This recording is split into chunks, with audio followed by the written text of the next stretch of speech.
अखंड भारत भगवा premium news में आप सभी क्रांतिकारी पत्रकार बंधुओं का हार्दिक स्वागत एवं अभिनंदन करता है। क्रांतिकारी पत्रकार परिषद के प्रदेश प्रभारी तरुण शुक्ल ने खोटहन जौनपुर के ब्लॉक सभागार में पत्रकारों को संबोधित किया, जहां स्वतंत्र, निष्पक्ष और निर्भीक पत्रकारिता की बुलंद आवाज गूंज उठी। खोटहन जौनपुर ब्लॉक सभागार में आयोजित इस ऐतिहासिक कार्यक्रम में प्रदेश प्रभारी तरुण शुक्ल ने पत्रकारिता को लोकतंत्र का सशक्त प्रभारी सशक्त प्रहरी बताते हुए कहा कि सच्चाई और न्याय की रक्षा के लिए निर्भीक पत्रकारिता की आवश्यकता आज और भी अधिक है।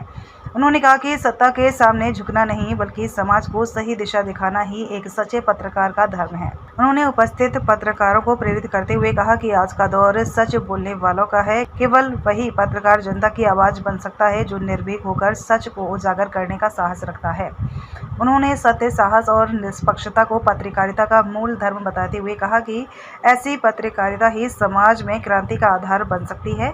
कार्यक्रम में उत्तर प्रदेश के 1 दर्जन जिलों से आए 150 से अधिक पत्रकारों ने इस क्रांतिकारी विचारधारा का समर्थन किया और तरुण शुक्ल जी के ओजस्वी विचारों से प्रेरित होकर समाज हित में निर्भीक पत्रकारिता का संकल्प लिया। वंदे मातरम, जय हिंद। सचिव जी आर शुक्ल, प्रदेश प्रभारी क्रांतिकारी पत्रकार परिषद।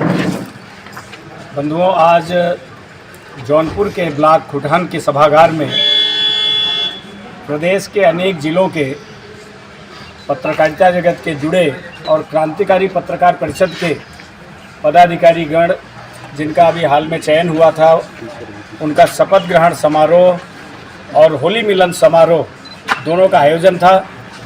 सभी पत्रकार उत्तर प्रदेश के अनेक जनपद से यहाँ पर सम्मिलित हुए। लगभग 150 की संख्या में नवनियुक्त पत्रकारों को उनके कार्य के लिए, उनकी कर्तव्य निष्ठा के लिए शपथ ग्रहण कराया गया। साथ ही साथ समाज के अंदर व्याप्त जो कुरीतियाँ हैं, कलम की ताकत से उसको समाज के पटल पर लाकर लोगों को न्याय दिलाने का संकल्प लिया।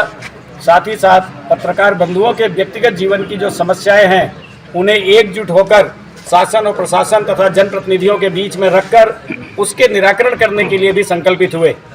आज के इस कार्यक्रम में क्रांतिकारी पत्रकार परिषद के केंद्रीय प्रमुख डॉक्टर अनिल दुबे आज़ाद के साथ अनेक बुद्धिजीवी, समाज के संभ्रांत लोग, जनप्रतिनिधि और प्रेस प्रतिनिधि यहाँ पर उपस्थित रहे। महोदय जी, क्रांतिकारी पत्रकार परिषद का मुख्य उद्देश्य क्या है? क्रांतिकारी पत्रकार परिषद, जो पत्रकार का उद्देश्य है वही क्रांतिकारी पत्रकार का है। कई बार समाज में कार्य करते हुए पत्रकार के सामने भी अनेक चुनौतियों का सामना आता है। ऐसी चुनौतियों को निपटने के लिए एक स्लोगन है कि संघे शक्ति कलयुगे। अगर कोई समस्या बड़ी है, चुनौती बड़ी है, तो उसे बड़ी ताकत में मिलकर लड़ना भी पड़ता है। ऐसे में संपूर्ण देश के अंदर और उत्तर प्रदेश के अनेक जिलों में क्रांतिकारी परिषद काम कर रहा है, जो पुरजोर तरीके से अपने साथी के साथ उसकी समस्या में खड़ा होकर उसको संघर्ष करता है। पत्रकार चौथा स्तंभ कहा जाता है, तो फिर पत्रकार को संगठन बनाने की जरूरत क्या पड़ी?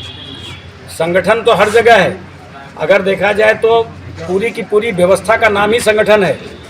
अगर आज किसी शासन अथवा प्रशासन में बैठे व्यक्ति के ऊपर कोई आपत्ति आती, कोई आरोप आता है, तो पूरी व्यवस्था के साथ खिलवाड़ माना जाता है। उसी तरह से पत्रकारिता भी एक व्यवस्था का अंग है। उसके भी तमाम साथी उसके अंश हैं और सभी उसके साथ मिलजुल कर इसलिए प्रयास करते हैं। पत्रकारों के साथ लगातार संगठन कार्य कर रहे हैं, लेकिन क्या सब वो जो संगठन है वह संगठन प्रशासन पे भी कुछ चीज़ें ले जाके बात कर रहे हैं? क्योंकि आए दिन पत्रकारों की हत्याएं हो रही हैं, जिसको लेकर के संगठन तो काम कर रहे हैं, लेकिन अभी तक कोई सरकारी ऐसी नीतियां नहीं बनी है जो पत्रकारों के हक अधिकार की बात करता हो। पत्रकारों के लिए भी नीतियाँ बनी है, ऐसा नहीं है। प्रत्येक अखबार के मान्यता प्राप्त पत्रकार होते हैं, जिनको सरकार आवागमन के लिए सुविधा देती है, उनको मेडिकल की सुविधा देती है। साथ ही साथ अगर उनकी हत्या होती है या परिवार के साथ कुछ होता है तो उसकी भी व्यवस्था की जाती है। बहुत सारे पत्रकार ऐसे हैं जो मान्यता प्राप्त की श्रेणी में नहीं आते। उसके लिए जो संगठन है, ऑर्गेनाइजेशन, वो अपनी व्यवस्था बनाए। और जैसे बहुत सारी संस्थाएं स्वयंसेवी संस्था के रूप में कार्य कर रही है, वैसे ही 100, 200, 1000 लोग मिलकर अपनी स्वयं की व्यवस्था करें कि किसी पत्रकार के साथ अगर कोई अपरिहार्य कारणों से कोई घटना, दुर्घटना होती है तो सब मिलकर उसका सहयोग कर सकें। धन्यवाद।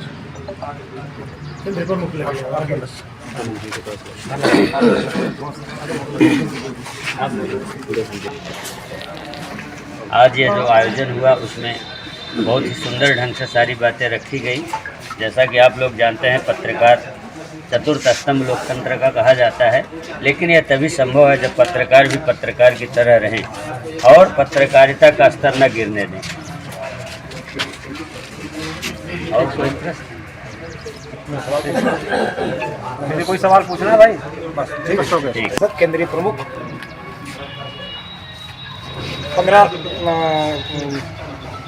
23 जनवरी 2018 को इस संगठन की नींव पड़ी थी और आज कारवां आप लोगों के सामने है। क्योंकि हम नेता नहीं हैं, आप सभी साथी पत्रकार हमारे अंग हैं।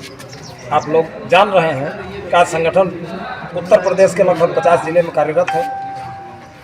देश के 12 से 13 स्टेट में संगठन काम कर रहा है।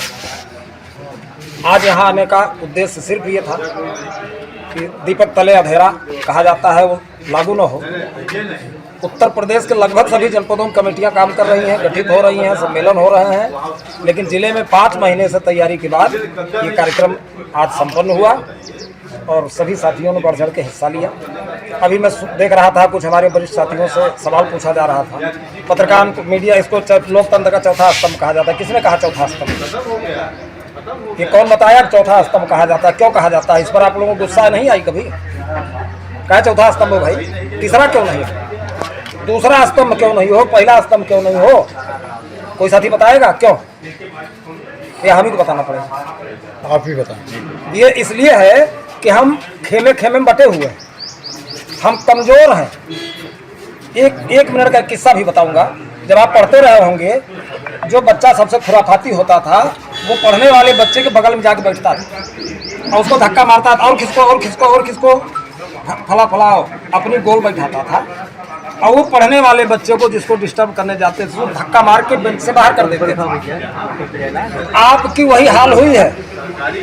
जो भी कार्यपालिका, विधायिका, न्यायपालिका, जो भी ये गिरोह बंद होकर के काम कर रहे हैं, आप लोग गिरोह बंद जब तक नहीं होंगे, जब तक आप एकजुट नहीं होंगे, मजबूत नहीं होंगे, अभी तो चौथा है, चौथे के पायदान से 5वें पर चले जाओगे, आपकी गिनती समाप्त हो जाएगी। इसलिए पत्रकारों को जागने की जरूरत है। दुनिया का सबसे जागरूक जीव जो होता है वो पत्रकारिता में आता है और हम सबसे ज़्यादा जागरूक हैं। इसलिए हम नहीं मानते कि हम चौथा स्तंभ हैं और हम तब तक लड़ाई लड़ेंगे जब तक ये तीनों स्तंभ मिल करके हमको प्रथम स्तंभ नहीं बना देंगे, हमको प्रथम स्तंभ का सम्मान नहीं मिलेगा, तब तक क्रांतिकारी का आंदोलन जारी है।